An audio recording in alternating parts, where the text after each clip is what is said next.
Buenas noches, bienvenidos al banquillo, gracias por estar con nosotros. Hoy vamos a revisar la situación financiera, la economía de nuestro país y los grandes retos que tendremos a partir del 2023 enfrentando una recesión global que ya los grandes mercados nos están adelantando. Para ello nos acompaña el coordinador del Foro Social de la Deuda Externa de Honduras, el doctor Mauricio Díaz Burdet. Y en principio, doctor, bueno, le agradezco por su tiempo, por permitirnos conversar de un tema que es delicado para el país y para el mundo.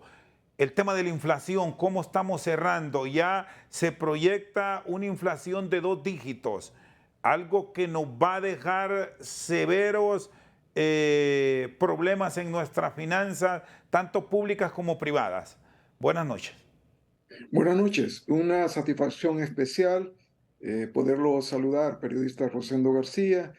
De hecho, para entrar directamente al tema, uno no puede desconocer que el problema inflacionario es de orden mundial, pero tampoco puede desconocer que hay un impacto muy fuerte en lo que tiene que ver con las economías de los países más empobrecidos, y no hay duda que siendo el nuestro uno de estos países que está en situación crítica, pues el tema inflacionario ocupa muy buena parte de la preocupación nacional.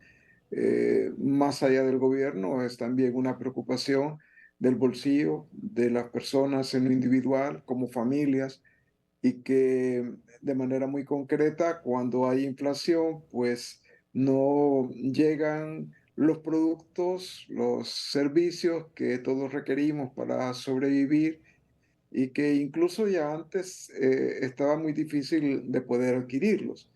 En perspectiva del FOSDE, la inflación acumulada va a andar muy cercana al 11% a finales de diciembre del 2022. Ese mismo comportamiento va a ser con el cual se va a iniciar, pero habrá que hacer también otra distinción. De una parte, cuando uno recibe la información oficial, se encuentra con el dato concreto de que hablamos de promediar más o menos 282 bienes y servicios que las personas compramos.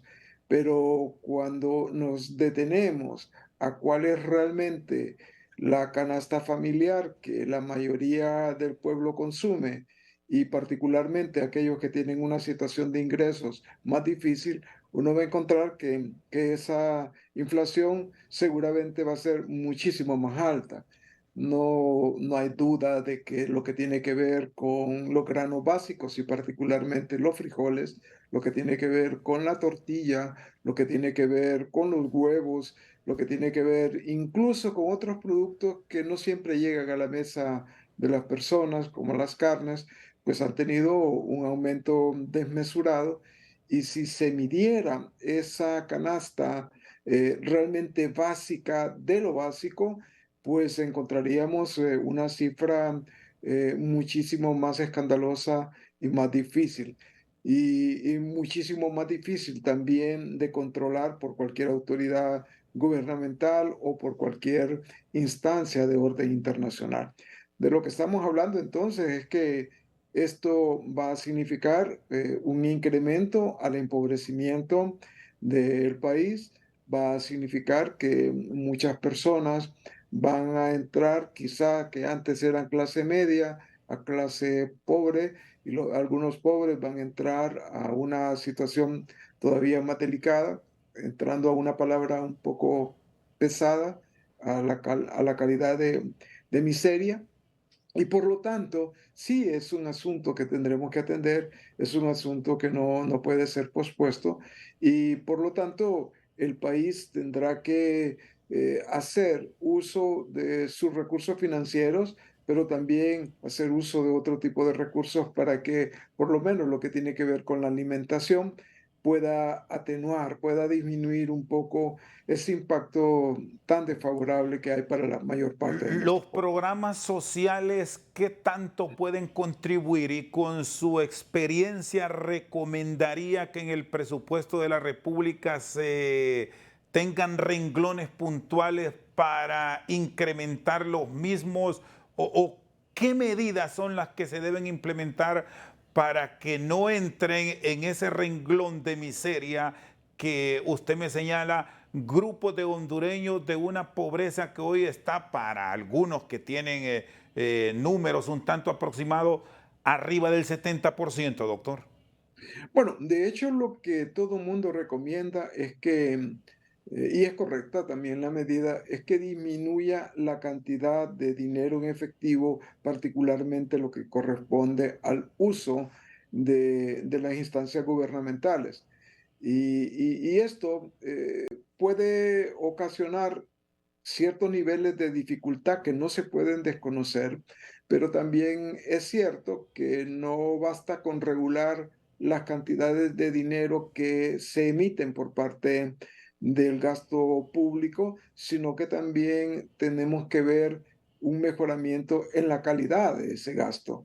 De hecho, un comentario que ha surgido a lo largo de los años y que FOSDE ha enfatizado muy fuertemente en los últimos meses es que lo que tiene que ver con la ejecución de la inversión pública es muy baja y resulta que eso es lo que en realidad puede generar no solamente mayor empleo e ingresos, sino que también puede generar cierto nivel de estabilidad para que pueda haber complementariedad de la inversión privada.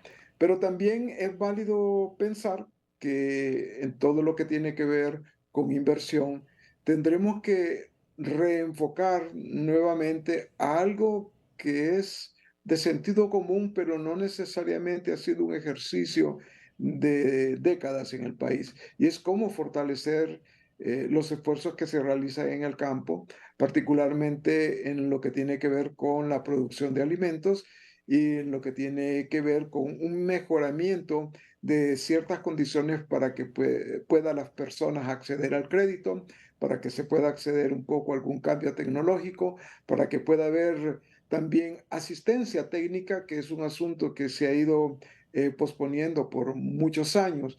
Por lo tanto, es como concentrar un poco más de dinero en la actividad que el sector agropecuario puede permitir para generar ingresos como para generar alimentos.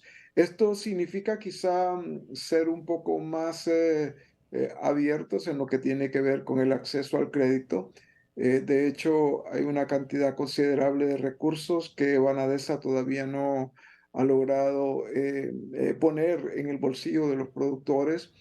Y cuando hablo de esto, no hablo en el bolsillo para que se use mal, sino para ser el bolsillo de la empresa, de la pequeña, mediana y tal vez alguna grande que pudiera optar a este crédito. Eso significa también hablar de lo otro que es complementario, lo que está relacionado con fertilizantes, lo que está relacionado con fungicidas y herbicidas, un montón de palabras que son ya común en el ambiente rural, pero que al final son los espacios más concretos que pueden permitir que el gasto público y que el gasto privado, la inversión en dinero, en lempiras, pueda ser mejor utilizada. Si esto no ocurre, va a ser muy difícil contener lo que tiene que ver con la inflación, especialmente en los productos de canasta básica. Pero quiero apuntar algo que creo que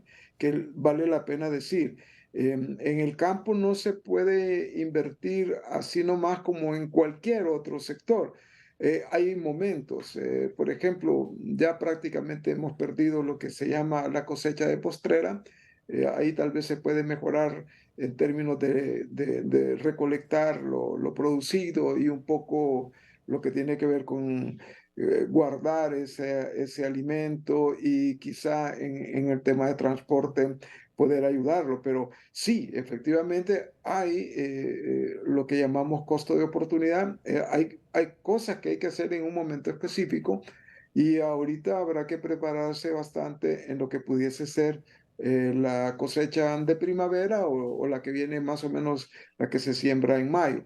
Pero eso no deja para nada de lado de que por el lado agrícola podemos hacer algo, por el lado forestal también todavía se puede hacer un poco y menos se puede dejar de lado lo que corresponde a hacer cierto nivel de inversión en infraestructura. Y aquí lo que FOSDE ha conversado con la Comisión de Presupuesto del Congreso y con diferentes bancadas en el Congreso y miembros de partidos políticos es que además habrá que intentar fortalecer lo que corresponde a que ese recurso público pueda ser bien usado.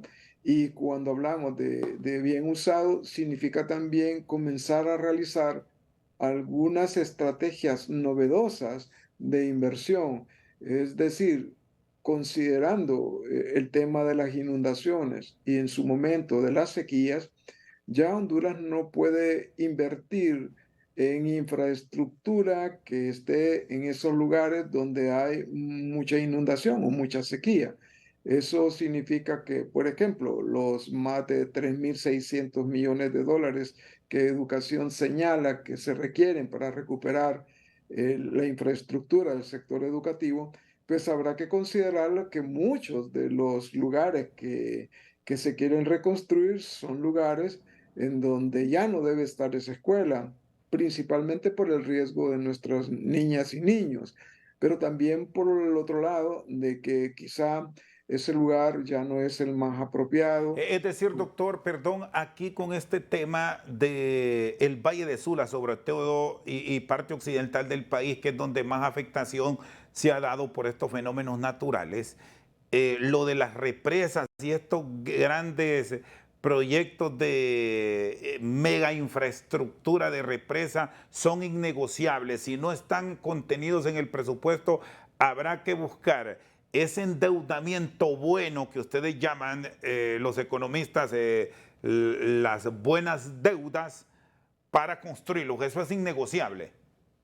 Eso debiera ser innegociable, pero de hecho tendré que plantear, quizá con un carácter de denuncia técnica, de que históricamente el país ha estado metiendo, porque no ha sido inversión, gastando mucho dinero en, por ejemplo, los famosos bordos. Muchos de esos bordos son de tierra, muchos de esos bordos, pues cada vez que llueve, se lo lleva el agua o algún otro tipo de problema, incluso de carácter geológico.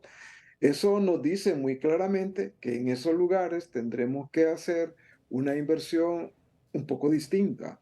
Y eso nos permite plantear algo que es fundamental también en términos del manejo público del dinero, plantear la necesidad de que haya inversión pública plurianual. Es decir, que si vamos a hacer inversiones en infraestructura para evitar inundaciones o para evitar la destrucción de centros de salud o de centros escolares o de infraestructura productiva, tendremos que hacerlo cada vez más de forma tal en que no se siga botando ese dinero, que no sigamos haciendo lo mismo, porque los resultados no solamente siguen siendo lo mismo, sino que peores. La mayor parte de las personas que han perdido sus casas o han perdido sus negocios, incluyendo sus áreas de producción agrícola u otras que tienen que ver con la pequeña, la mediana empresa, la agroindustria y la industria, pues se han endeudado más porque si a una persona se le inunda su casa y pierde ahí, por ejemplo, sus enseres domésticos, y para ser más específico, pierde la refrigeradora y las camas, seguramente va a continuar endeudándose para conseguir otra refrigeradora y otros enseres. Y si esto ocurre todos los años o varias veces al año, significará que el endeudamiento privado también va a ir creciendo. Y por lo tanto, la capacidad que pueda tener esta persona de autoemplearse o de seguir invirtiendo en el negocio que tiene se va a ver fuertemente limitado. Muy A mí bien. me llama la atención que por largas décadas hemos estado queriendo controlar la fuerza de los ríos, pero no hemos hecho lo necesario, no solamente para desasolvarlos, es decir, para volverlos más o menos al nivel de la corriente de agua que tenían históricamente, sino que no hemos invertido en los lugares donde pudieran haber árboles, donde se pudiera retener un poco el líquido que puede emanar de manera masiva y con mayor velocidad y que puede destruir, como efectivamente ocurre, una muy buena parte de la infraestructura del país. Yo aquí quisiera enfatizar en algo que normalmente no se ve ni se escucha, y es lo siguiente. Esto también es un llamado a la inversión privada. Doctor. No podemos seguir haciendo inversiones a las orillas de los ríos, no podemos seguir haciendo carreteras en los lugares donde sabemos que siempre va a haber ese problema. Entonces tendremos que hacer una programación que supera el del año presupuestario a una programación de mucho más plazo y en donde esperaríamos que la inteligencia financiera de los organismos financieros internacionales asuman una corresponsabilidad y una responsabilidad, porque al final la mayor parte de esa infraestructura es deuda que tenemos y es una deuda que no nos está generando el beneficio que quisiéramos. Muy bien, está con nosotros el doctor Mauricio Díaz Burdett. Hacemos una pausa, luego seguimos revisando estos procesos de cambio planteados desde la óptica del Foro Social de la Deuda Externa de nuestro país. El tema de los subsidios, cómo deberá manejarse y qué tanto pueden contener la inflación, sobre todo en ese renglón de hondureños que están en la pobreza, ya se los contamos. Pero también hay algo que tenemos que considerar y es la necesidad de robustecer, de hacer un reforzamiento importante a la política exterior del país y a la política de desarrollo del país. Seguimos al banquillo, está con nosotros el coordinador del FOSDE, don Mauricio Díaz Burdett. El tema de los subsidios, ¿cómo se deberá manejar? Porque aquí estamos en escenarios complejos. Hay sectores que hablan que para el caso del tema de la energía, que está metiendo presión junto a los costos de los combustibles en esta inflación elevada, al final quien está pagando es el mismo pueblo, subiéndole a un sector que tiene ingresos que va en detrimento de ellos para beneficiar desde luego a alguien que sí lo requiere, pero que no es el Estado como tal. ¿Cuáles son los análisis y las conclusiones que tienen desde el FOSDE, doctor? Bueno, aquí hay algunas cosas que de entrada habrá que continuar haciendo. De hecho, hay algunas personas, hay algunas familias que si no reciben un subsidio están condenados a morir o están condenados a tener padecimientos de salud y de otra naturaleza de mayor plazo. Pero eso nos permite entonces ahora pensar que una vieja práctica, al menos de orden académico, nos dice de que hay que focalizar esos subsidios, es decir, que no se pueden dar de manera tan extendida, de que habrá que entregar el subsidio a quien realmente le corresponde, a quien realmente lo merece. Y, por ejemplo, cuando uno escucha de que en el sector transporte hay personas que tienen decenas, si no más, de vehículos y que reciben cada cierto tiempo una cantidad de dinero por el lado del gobierno para que no aumente pues el precio de la movilización, pues uno entra ahí en algunas dudas. ¿Serán todos los vehículos que habrá que darles ese dinero? ¿Estarán todos trabajando? ¿Realmente le producen ese beneficio al país? Igual un poco con el tema de energía. Para ese 1% que hay en el país que es rica, pues muchas de esas personas tienen una o varias casas fuera de su ciudad o de su centro urbano. Y de hecho, pues seguramente esas casas no pagarán mucha energía. No puedo decir que todos, pero sí habrá que considerar de que habrá un segmento de estas personas que podrían pagar que no lo harán. Pero también está lo que usted señaló con muchísima precisión, y es que en la medida en que un sector se tiene que hacer cargo de subsidiar al sector más pobre, que es solidaridad, que es algo bueno, que a uno lo puede sentir, incluso lo puede hacer sentir bien, pero también habrá que considerar que muchas de esas personas pues les disminuye su posibilidad de inversión y les disminuye, si no ese es el caso, su capacidad de poder tener bienestar, y ese bienestar a través de compras de bienes y servicios que le pueden generar impuestos al gobierno, pero que también pueden generar algún movimiento en la actividad económica y al final un poco más de empleo. Es decir, que el subsidio siempre tendrá que ser de naturaleza temporal, tendrá que ser un poco más estratégico y tener mucho cuidado que no se preste a lo que históricamente ha ocurrido en el país, de obtener el voto latente de millares de personas disponibles para que puedan apoyar movimientos políticos o para que puedan apoyar personas en específico que tienen alguna beligerancia política y alguna importancia en sus apreciaciones, etcétera, dentro de nuestro país. Y los organismos internacionales pueden cambiar la percepción en el manejo de estos recursos si observan cómo están las finanzas nacionales con un aparato estatal elevado, que no es de ahora, es de hace muchos años, y se ha sacado personal, pero se ha seguido contratando por asuntos que justamente usted señalaba son estrictamente políticos. ¿Puede haber un cambio de los acreedores, restricciones o qué se visualiza en este momento para el país en el 2023? Bueno, las conversaciones que FOSDE sostiene a menudo con los organismos financieros internacionales, las más recientes realizadas en Washington en las reuniones de otoño el mes pasado, a mediados del mes pasado, nos permiten decir que ellos tienen un planteamiento que en términos de lo que corresponde a subsidios, pues está un poco más vinculado al sacrificio que tienen que hacerse de las finanzas públicas para poder dar ese subsidio y que al final puede incrementar el déficit o que puede volver más ineficiente una empresa, particularmente la energía eléctrica, para poner como un ejemplo. Pero a lo que casi nunca se detienen a pensar es al impacto que tiene en la mayor parte de las personas, que en nuestro país son personas pobres.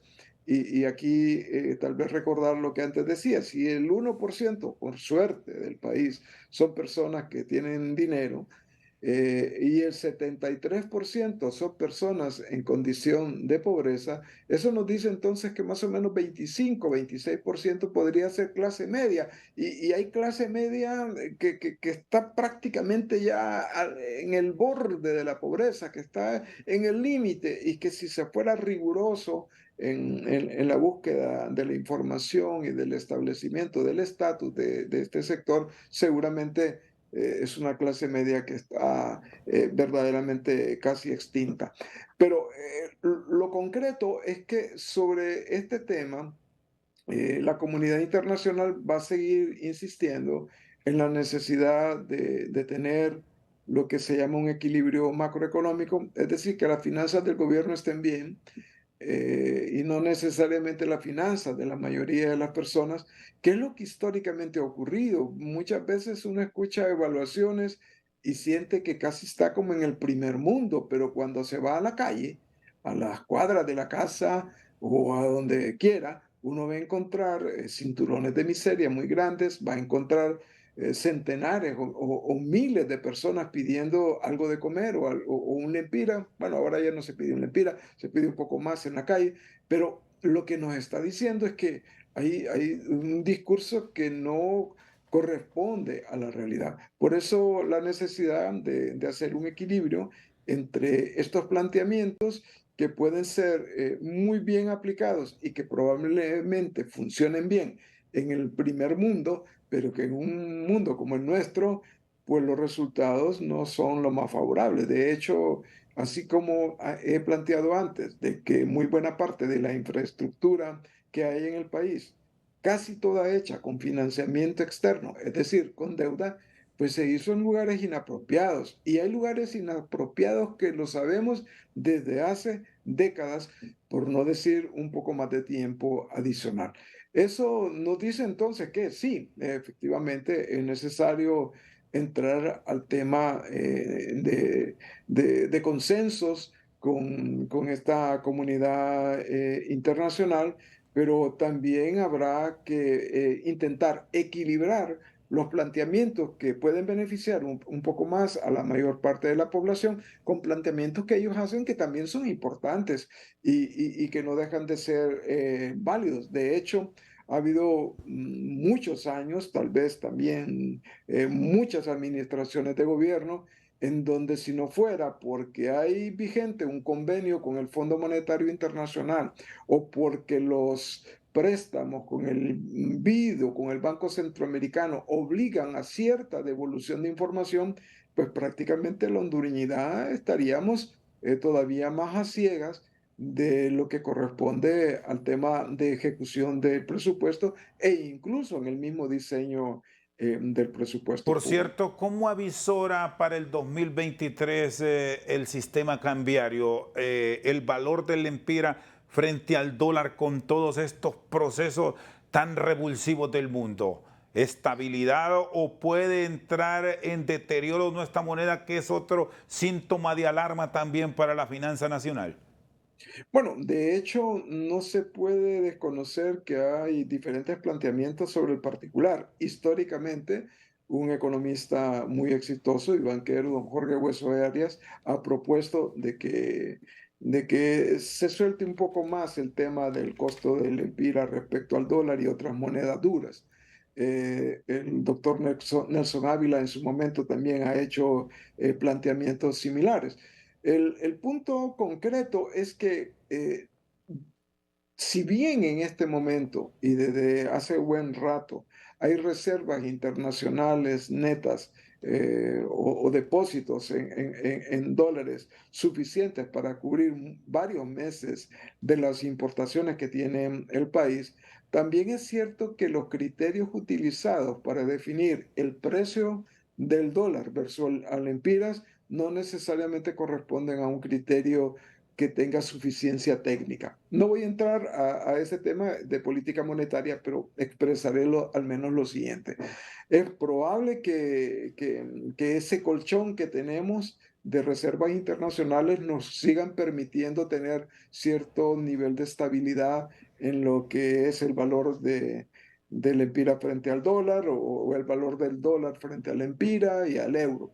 Pero también hay algo que tenemos que considerar y es la necesidad de robustecer, de hacer un reforzamiento importante a la política exterior del país y a la política de desarrollo del país, que mire con otros ojos el tema de los migrantes y el tema de las remesas. Para decirlo de una manera muy concreta, si no fuera por las remesas que mandan este millón y tanto que viven fuera de Honduras, pues seguramente el precio o el valor del empira frente al dólar, pues sería una cosa increíblemente más alta.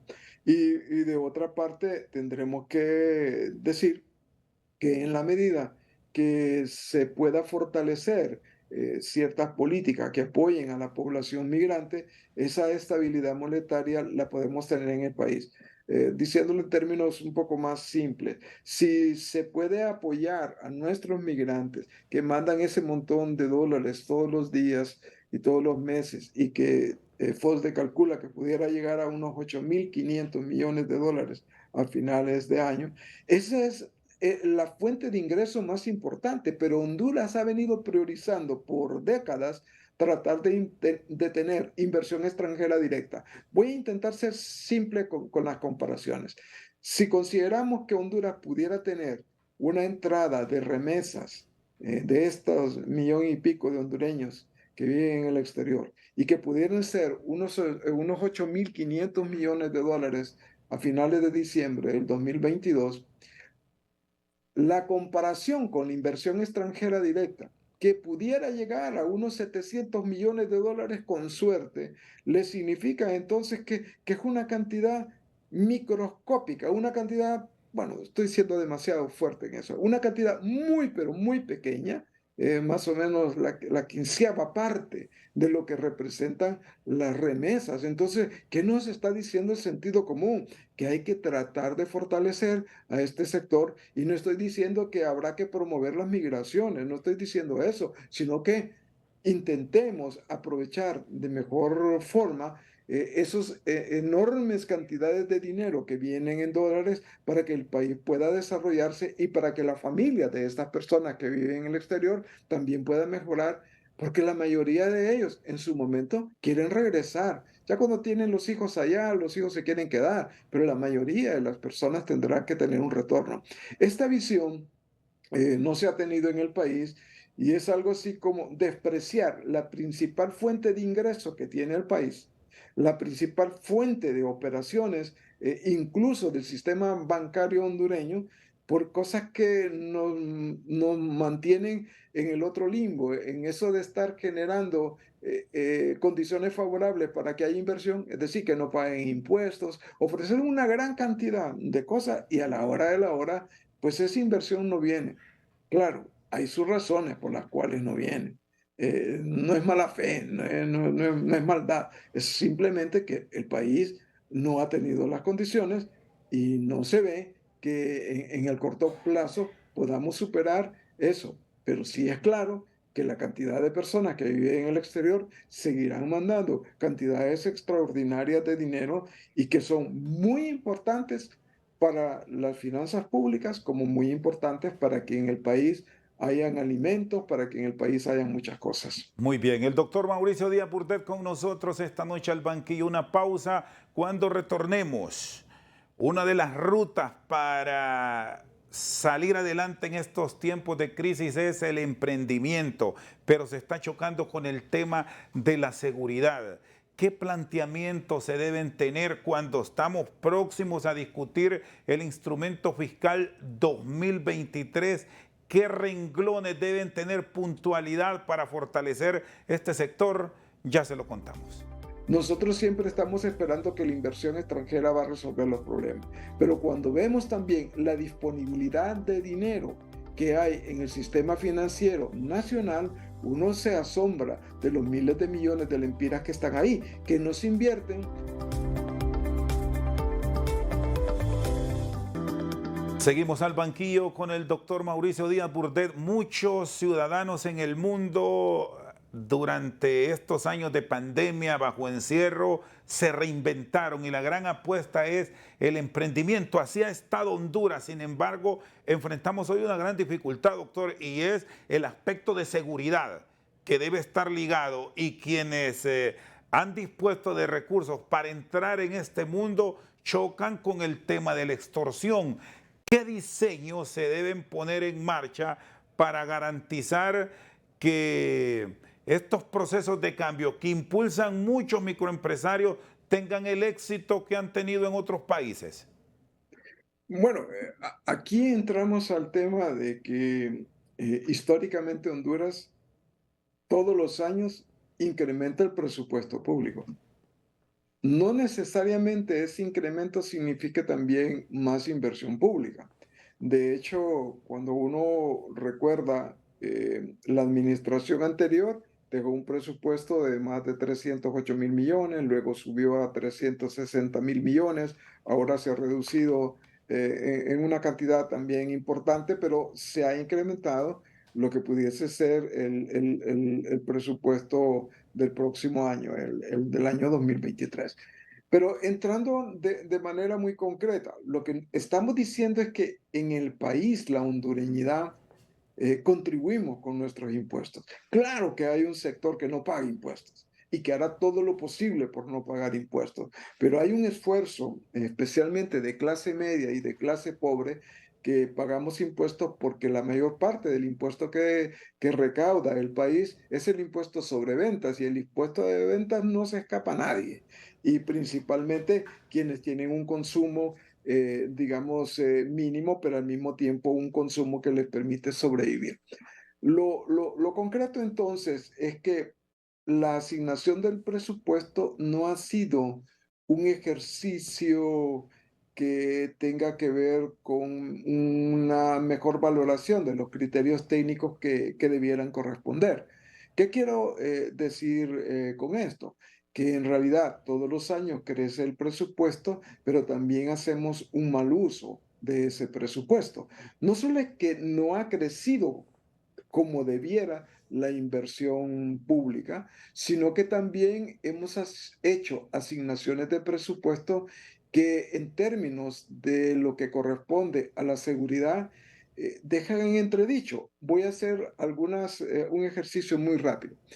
Para el año 2023 se plantea que en defensa va a haber 10.662 millones, que para seguridad van a haber 9.200 millones. Y uno dice, bueno, pero no es más importante darle a la Secretaría de Seguridad porque Honduras no está en guerra para darle al ejército más dinero, porque todos los gobiernos entregan más dinero a estos sectores. Y la respuesta es simple, porque tienen un peso tan grande que el ejercicio de gobernabilidad y el ejercicio de estar en el poder, pues significa también tener bastante a favor a este sector. Pero quiero compararlo a esto de 10.600, 9.200, a lo que se le entrega, por ejemplo, al Poder Judicial, 3.400 millones. Y luego al Ministerio Público, 2.300 millones. ¿Qué nos dice esto de manera muy clara? Que lo que corresponde a la asignación de los recursos es más bien por aquel que tiene una capacidad de incidencia mayor o que tiene una capacidad de dejar hacer o de permitir que ciertos asuntos en el país puedan darse. Y esto nos plantea entonces de que si hay un desbalance, hay un desequilibrio de tal magnitud en lo que corresponde a administración de justicia, también el tema de seguridad se ve fuertemente afectado.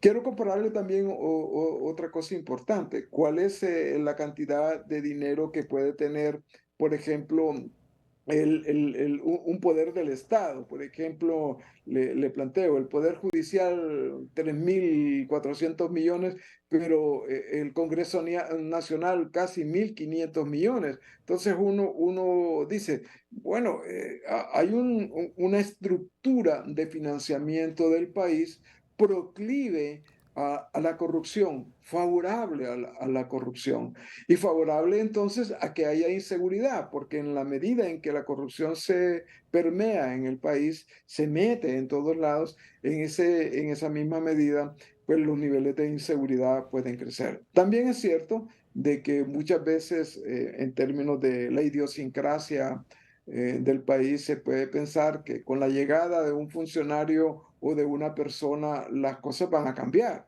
Y los hechos demuestran que, que siempre tenemos problemas, que es un lujo caminar por las calles de nuestro país.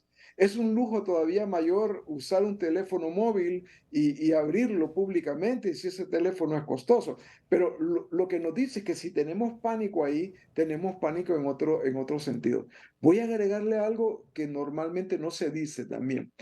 Nosotros siempre estamos esperando que la inversión extranjera va a resolver los problemas, pero cuando vemos también la disponibilidad de dinero que hay en el sistema financiero nacional, uno se asombra de los miles de millones de lempiras que están ahí, que no se invierten porque sienten que el riesgo en el país, que sienten que la inseguridad en el país no les permite asumir esas posibilidades de perderlo todo o de ganar mucho. Doctor, una elección, y voy a poner este tema en discusión porque está como noticia de primera plana, una elección transparente y con diálogo, con consensos de la Corte Suprema de Justicia, que lo tenemos a la vuelta de la esquina, ¿qué tanto puede cambiar ese panorama? Y no solo para los inversionistas externos que están pendientes de cómo evoluciona el país, incluso los locales que tienen esta plata, que ya usted hace referencia, para ponerla a trabajar, para hacer grandes inversiones en áreas que van a ser fundamentales. Ya usted me exponía el tema del apoyo al sector agrícola, porque tenemos precios altos, pero el riesgo a futuro es mucho mayor, que de pronto no podemos encontrarlos y vamos a pagar precios jamás vistos para el país. Absolutamente. Bueno, lo primero que creo que vale la pena reconocer que el trabajo de la Junta Nominadora hasta ahora es bastante bueno, pero también tendremos que reconocer que al final ese esfuerzo puede ser malversado, puede ser transformado para mal cuando llegue a la mano de ciertos sectores que sienten que tienen derechos divinos en el país para poder decir y designar las personas responsables de lo que sea, y en este caso de la administración de justicia.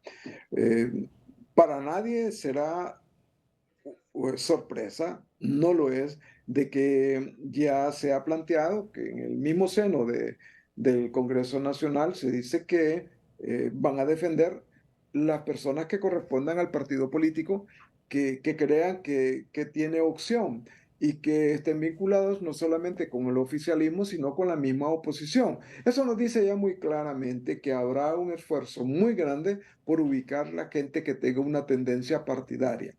Ojalá entonces que ese esfuerzo que en la Junta Nominadora se está haciendo en este momento pueda ser respetado. Ya hubo un esfuerzo irrespetado en todas las ocasiones anteriores y no hemos tenido exactamente el mejor balance.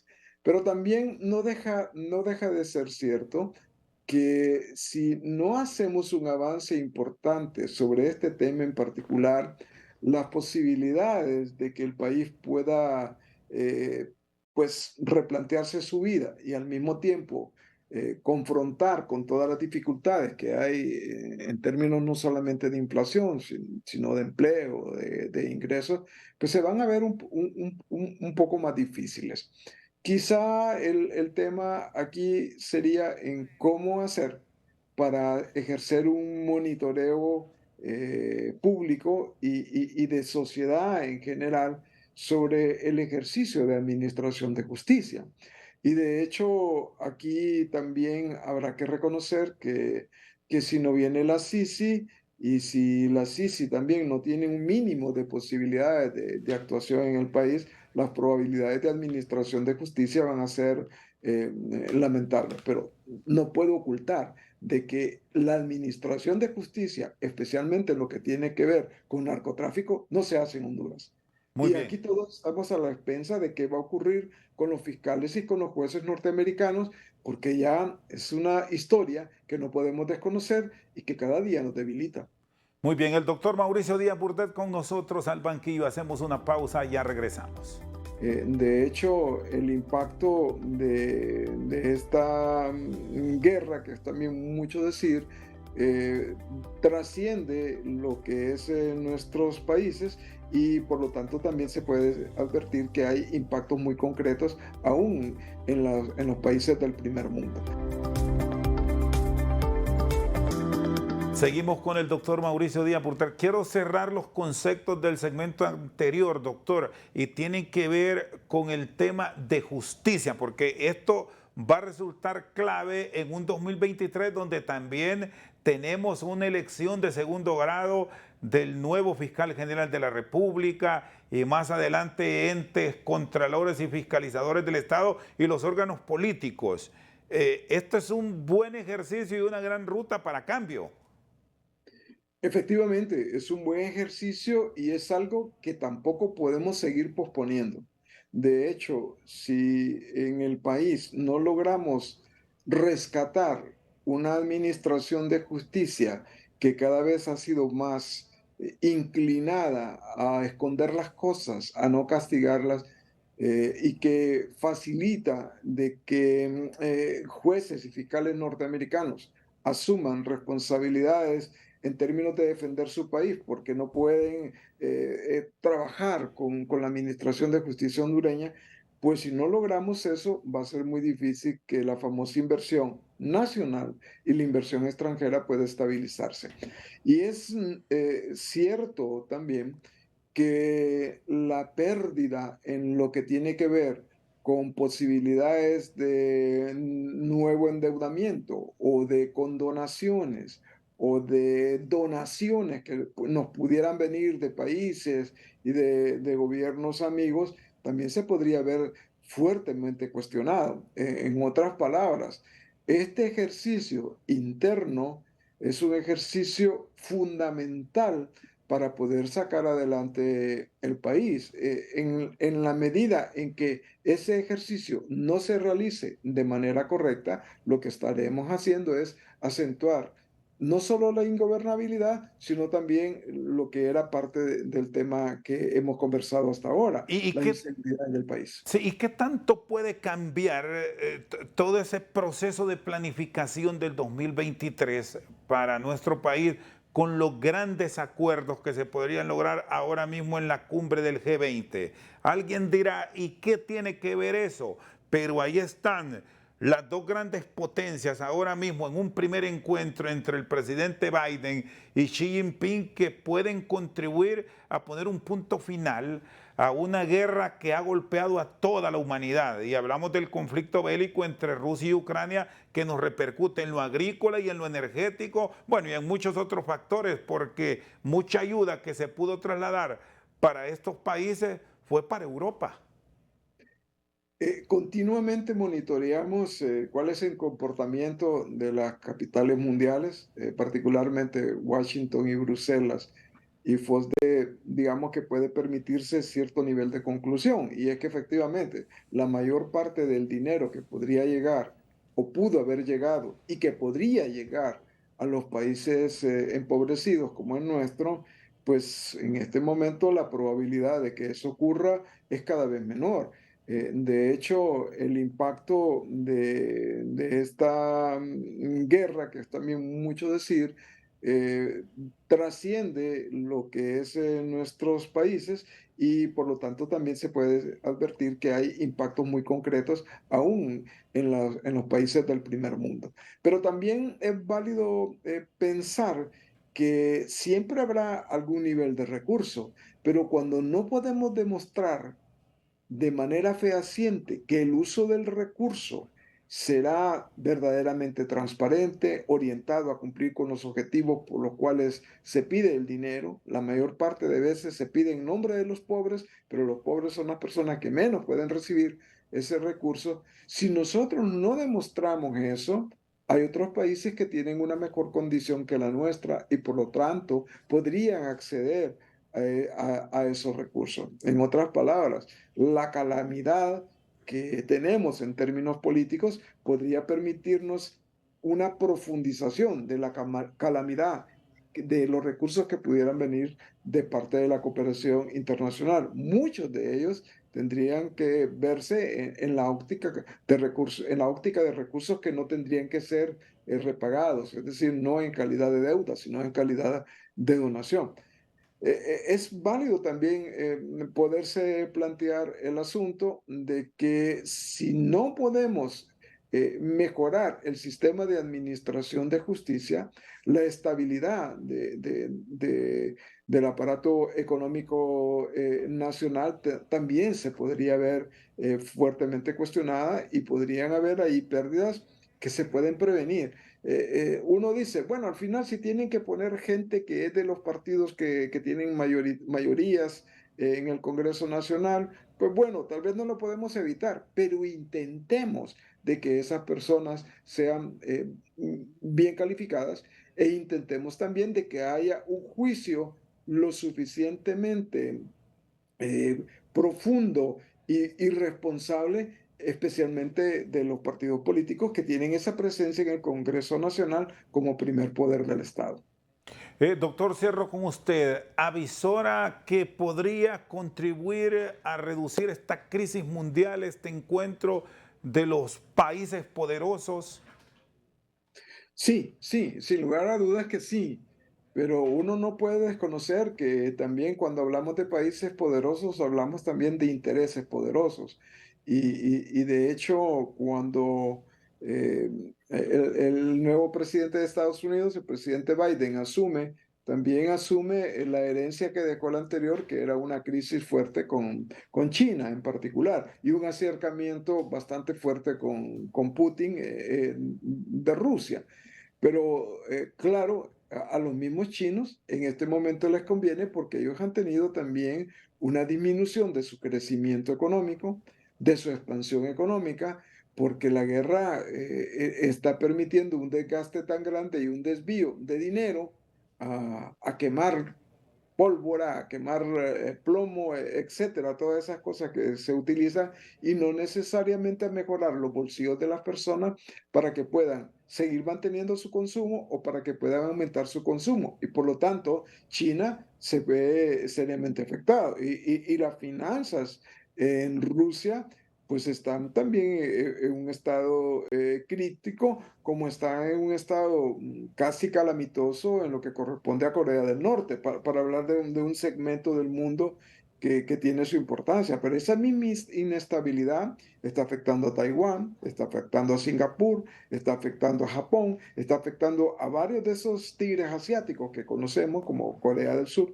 que al final también tienen una presencia en el mundo de los organismos internacionales, incluyendo los de desarrollo como financieros, así como también en lo que corresponde a sus propias asignaciones de recursos para resolver problemas de desarrollo de países como el nuestro. Muy bien, doctor, le agradezco por su tiempo, muy amable, y gracias por acompañarnos. Un placer, un honor para mí saludarle. El Hasta pronto. doctor Mauricio Díaz Portet, coordinador del Foro Social de la Deuda Externa de Honduras, con nosotros esta noche al banquillo. Por su sintonía, muchas gracias.